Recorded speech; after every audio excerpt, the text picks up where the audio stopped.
So, as you can see, I've been joined by Randy Durband from the Global Sustainable Tourism Council. You're Chief Executive there. How long have you been with the organisation? I've been in this position for 6 years, and I served on the board for a couple of years prior to that. Well, thank you for your time today. For those who don't know the organisation, would you tell us a little bit about the work? Yeah, we were created in 2007 by 2 UN agencies, UNEP, the United Nations Environmental Program, and UNWTO, the World Tourism Organization, working with conservation community, leading international conservation organizations, and many in the private sector, to develop standards for sustainable tourism, because it needs a set of standards and it needs a better definition. So we have standards, 2 sets of standards, one for the private sector, one for the public sector. And we use those in a variety of ways for training, education, but we also use it as a basis of guidance to certification of hotels, tour operators, and destinations. And because our destination criteria are really the go-to standards for sustainable management of a destination, they're widely used in a variety of ways, and including we do very objective assessments of destinations management approach on sustainability, like we have done in Dubrovnik, which we'll talk about today. You have the word sustainable in the name of your organisation. So before we talk about Dubrovnik and some of the other work that you've done, maybe some context around what you mean by the term sustainability, because it's quite a broad term, isn't it? It is indeed. So very, very good. So in 2005, those 2 UN agencies created a single sentence definition of sustainable tourism, which stands up today and became the basis of our standards. And that's based on 4 pillars. Usually when we think about sustainable, we're thinking first and foremost about environmental aspects. And clearly environmental aspects are core to what we're talking about. But the other 3 pillars, one is on social issues.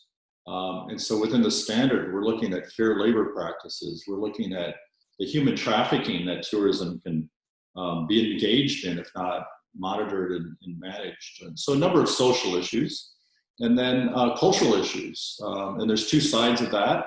It's respect for all living culture, including ethnic minorities and indigenous people, and it's preservation of cultural heritage. And then the 4th pillar is about management, because we're at a stage of human development where we haven't managed much of anything in all of our lives sustainably. I mean, we're using 1.6 Earth's worth of resources.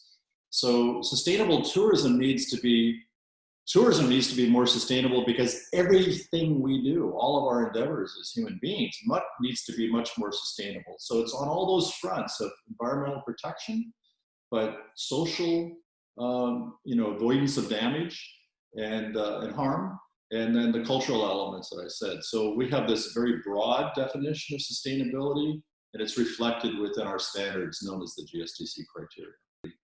So we're meeting with all the key people that have some management element or some control over all the elements that are within the GSTC destination criteria. And then we do this intensive document review, looking at current policies and practices. So first we start with, what are you doing? And we don't just interview and take people's word for it. It's this intensive review where it's like, well, show us the evidence. Give us the documents that show us you've got policies in place or regulations. And then it's, do you enforce them and really get the evidence that you're really enforcing? So we give a tough love assessment where we go through the 41 criteria and say, hey, you're doing very well here, keep going in that direction. Or this one, you've got some policy, but maybe the policy could be stronger, and certainly the enforcement could be a bit stronger. And then the lowest score would be very little or no policy and very little or no enforcement. So we give that, tough love grading. And typically we don't necessarily ask for transparency. We believe in transparency, but first and foremost, we want, at this stage of development, so many destinations really haven't looked at these things seriously, that we say, look, it's your choice whether you make that transparent or not. The initial stages, make it a valuable tool internally and something to grow from. And then, so yeah, that's basically the approach, as we look at all the elements very objectively, very clearly, and our objectivity and impartiality and honesty, we think, makes it a very valuable tool.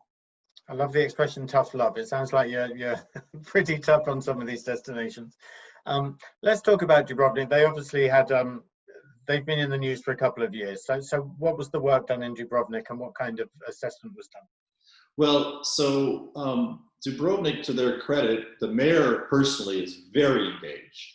And so he's motivated and led the full team of with a true whole government approach in Dubrovnik to address concerns of the residents of overcrowding at certain times of day, at certain times of the year.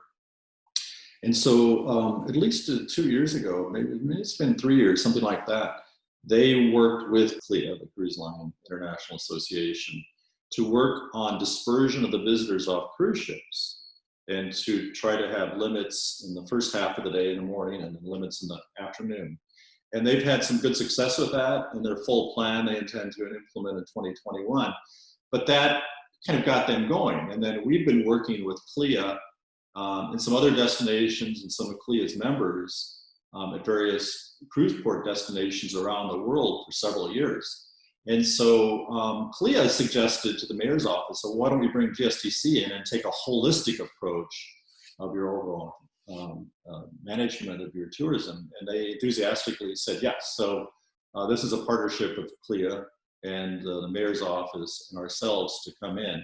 And so we brought in our team and completed a highly objective assessment. And interestingly, they've made this one of the most transparent assessments we've ever done. I shouldn't say one of the most. They've made this the single most transparent assessment we've ever done. I mean, they had major engagement through the process with much of the community, and they had a community forum announcing it, and they're publishing the results widely. So it's very impressive what the mayor's office has done, and taking this matter very seriously, very much to heart. So and tell us the outcome. So what's next for Dubrovnik? Are they now, is it a fact that they're now set on a certain path or certain timeline with your support, or how does that work? Well, we haven't talked about further ongoing action planning and engagement from our side. The important thing is that they have developed their own internal action plan, and they understand where they need to make improvements. And what's important from our standpoint is that any destination has room for improvement, has challenges and weaknesses in what's happening.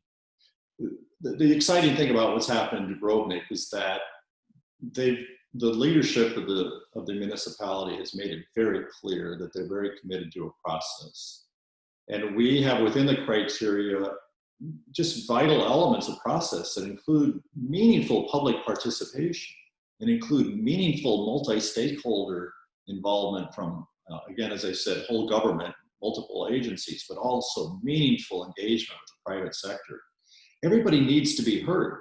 If you're going to get proper solutions, before you implement a regulation or any kind of policy or taxation or whatever it is you do, to really implement it right, you really have to understand the various perspectives. And they seem very committed to putting that framework in place where it's good, strong management. So we're hopeful and optimistic based on the commitment we've seen that they're going to follow proper process to address the challenges. And you can never put a timeline on how you're going to get there because every situation is unique to that destination. But we're just very encouraged that they've got the commitment to proper process to really solve challenges and make improvements in a way that are sustainable, that stick, because right people involved have been involved, right people who are impacted